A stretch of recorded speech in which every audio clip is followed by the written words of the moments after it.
Hi friends, இது உங்கள் DP Crazy show மாடு. இன்றைய வீடியோ ஸ்ரீ காலாஸ்திரியில் இருக்க வரதராஜ பெருமாள் கோயிலுடைய வியூஸ் தான்.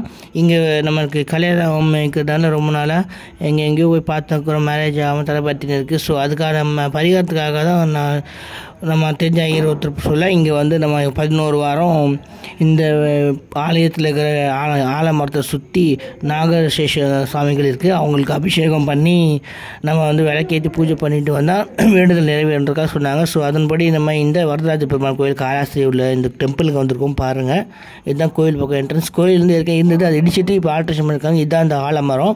இங்கே நிறைய பேர் வந்து கல்யாணம் ஆகாதவங்க, குழந்தை பிறக்காதவங்க இந்த கோயிலுக்கு வந்து கும்பிட்டு 11 சுற்றி பாலாபிஷேகம் நம்ம கையாலே பண்ணி நம்ம சந்தனம் பூசி மஞ்சள் வச்சு விளக்கேற்றணும். இதுதான் வரதராஜ பெருமாள் கோயில். இப்போ டெம்பரரியாக இந்த கோயிலை வச்சுருக்காங்க. சில கோயில் கட்டி முடிச்சதும் கும்பாபிஷேகம் முடிஞ்சதும் சில வைப்பாங்க. இங்கே ஹனுமார் கோயில் இருக்குது. வந்ததும் முதல்ல வேப்ப மரத்தை சுற்றணும் ஒரு ரவுண்டு, அதுக்கப்புறம் ஹனுமாரை சுற்றணும், அதுக்கப்புறமா 11 சுற்றி வேப்ப மரம் சுற்றி கும்பிடணும்.